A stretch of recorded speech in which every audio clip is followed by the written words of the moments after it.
Welcome aboard. It's Captain G with another Global War 85 Operation Killing Fields turn. 8.2 U.S. Pacific Command. Planning phase. So we're taking our 4 dice and we're focusing on 3 techs again. Number 1 is PGMs, Precision Guided Munitions. We need an 8 for that. Number 11 is advanced sonar. So again, 2 Nancy Reagans to the 1 Ronald Reagan. Hopefully that'll work. And then number 13, still struggling at stage 3 of advanced manufacturing to get, sadly, caught up with the Soviets who finished that last time. All right, so let's start with that and see how we do, shall we? All right. And tech dice. Oh, all right. Well, hey, all right. So missed in 1, missed, but we did get a 10. So only 1 out of 4 dice, but we did get a 10 on technology 11, which was advanced sonar. So finally, advanced sonar moves from stage 3 to stage 4. So we finally completed that one, which is super awesome. Fantastic. All right.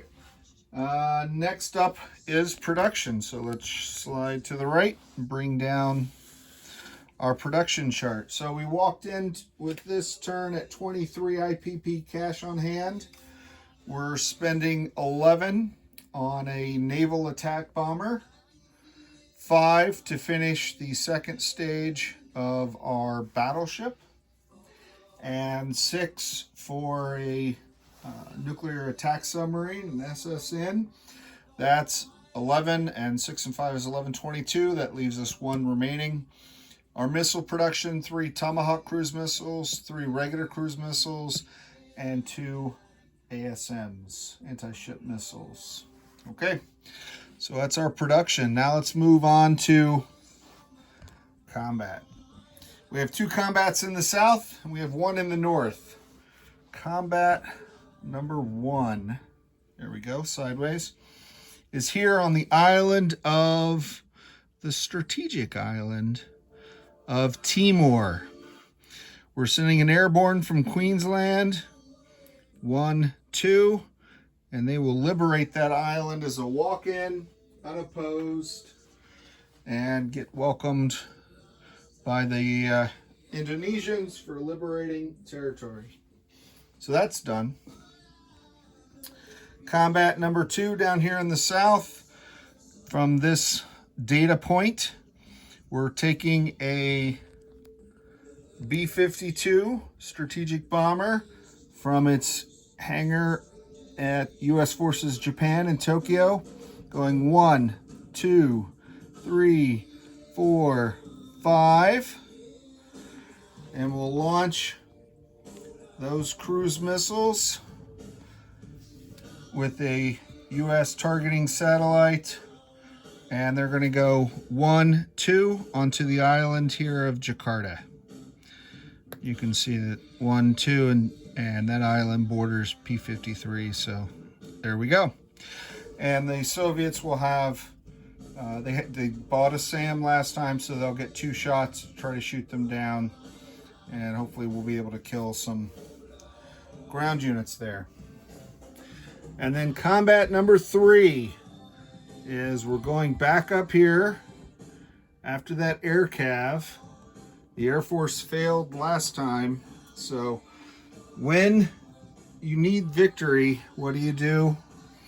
You send the Navy. So from the 7th Fleet, we're sending our battleship.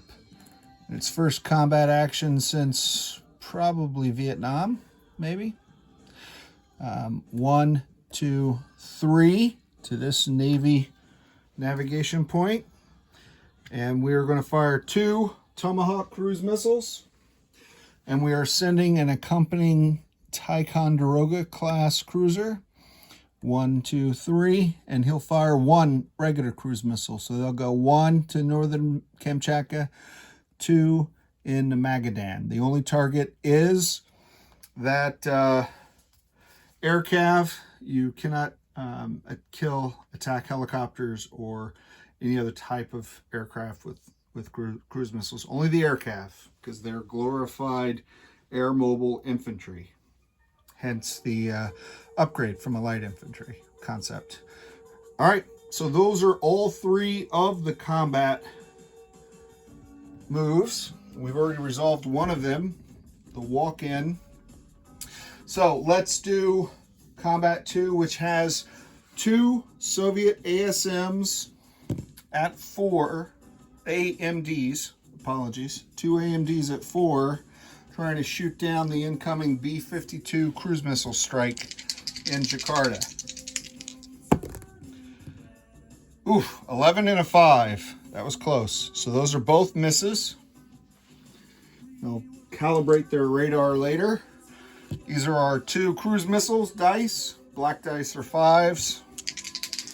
5 or less to kill some Soviet units. 7 and a 12. So I don't know what it is. I'm going to lodge a complaint with Flak 88. His Air Force buddies are letting me down. All right, so that's a whole lot of nothing in Jakarta. Sad, but true. All right, let's go to the north. Let's resolve that combat for the air cav that is now threatening Alaska. So there is no missile defense. We have 1 cruise missile at 5, and we have 2 Tomahawk cruise missiles, the money dice, at 6. These are the green and gold money dice. So 1 at 5, 2 at 6. We only have 1 target. We only need 1 hit. Randomizer. Oh, finally that last drunken sailor landed on a 1. 11-11 miss. We did get a 1. That's all we need. So the reputation of the U.S. Navy is intact. Success. That's success with the Tomahawk. And it kills the communist air cav that was threatening the state of Alaska. Super awesome. Fantastic. All right, so put that away. Now let me put you back here and we'll do some non-combat movements. One thing I forgot because it turned out to be nothing, but I want to record it because it was in the chat. This FA-18 naval fighter from Queensland 1-2 was tasked with providing escort. I don't think he could scramble because he doesn't have any ASFs down here. He just has fighters with have a range of 1, so he could get to the C zone, but it would take 2 to get to this one. But mistakes have been known to be made.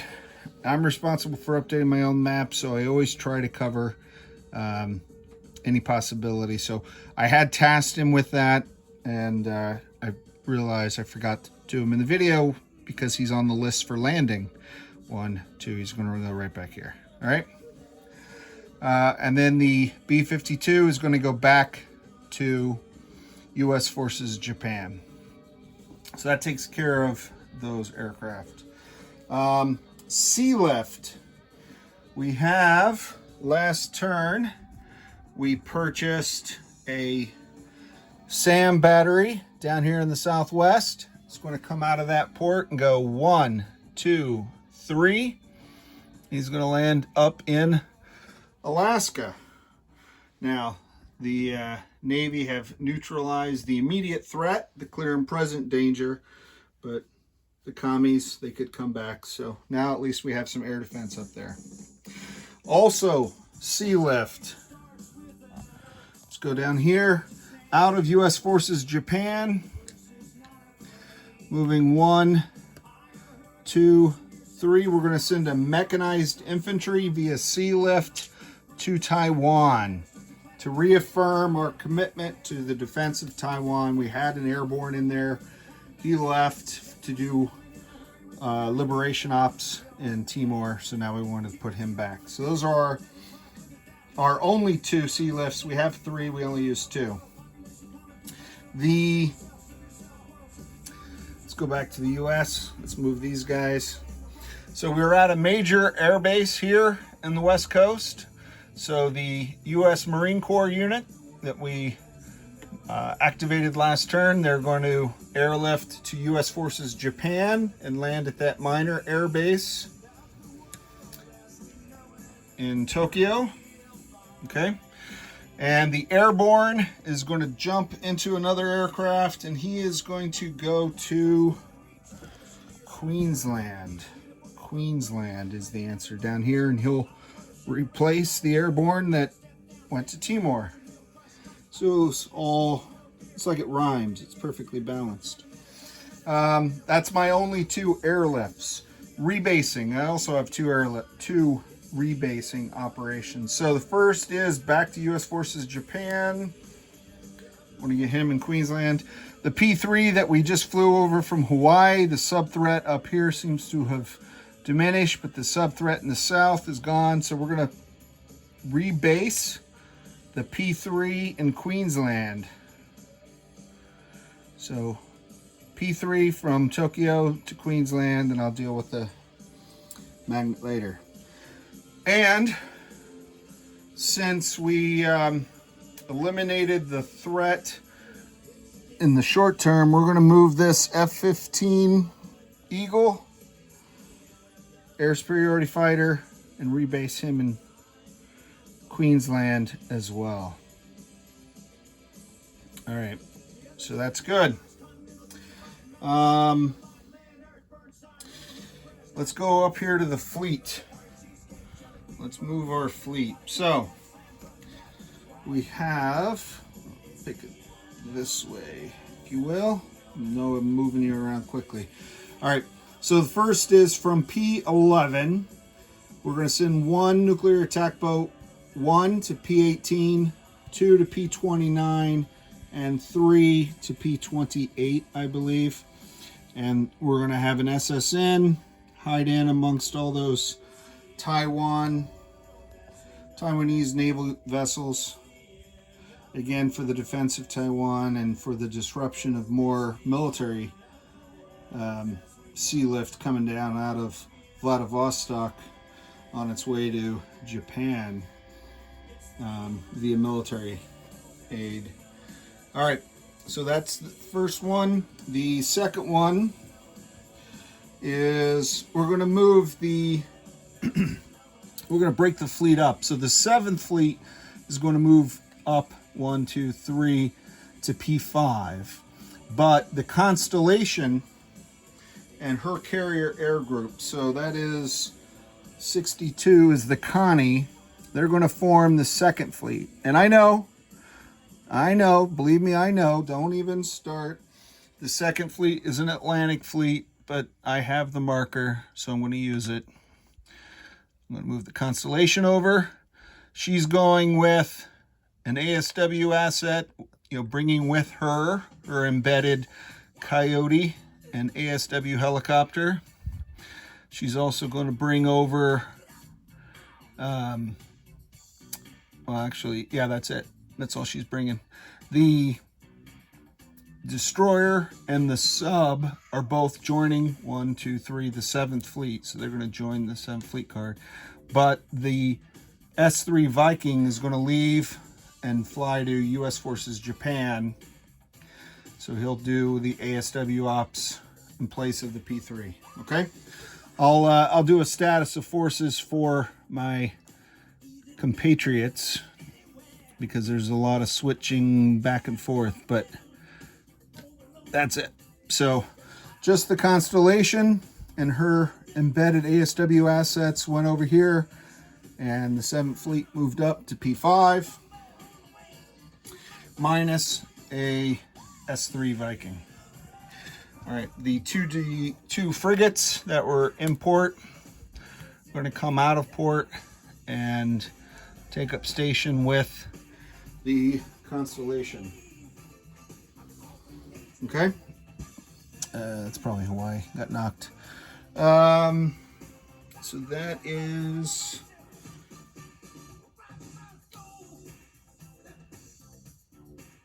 okay. Is that right?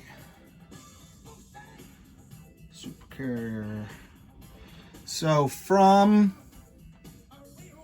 this Top Gun ASF from Hawaii, is that right? Yeah. He is going to fly. No, he's not. Hold on a second. I have conflicting notes because I was looking at different options and I apologize.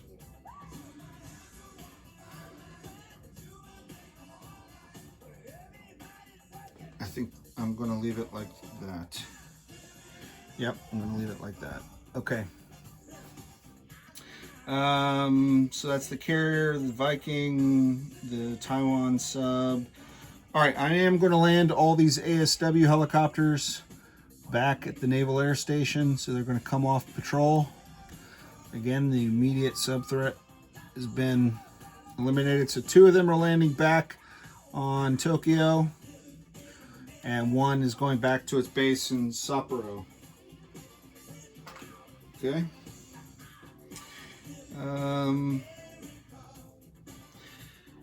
The U.S. is clear. The fleets are moved. I think I am ready to do placement of units. All right.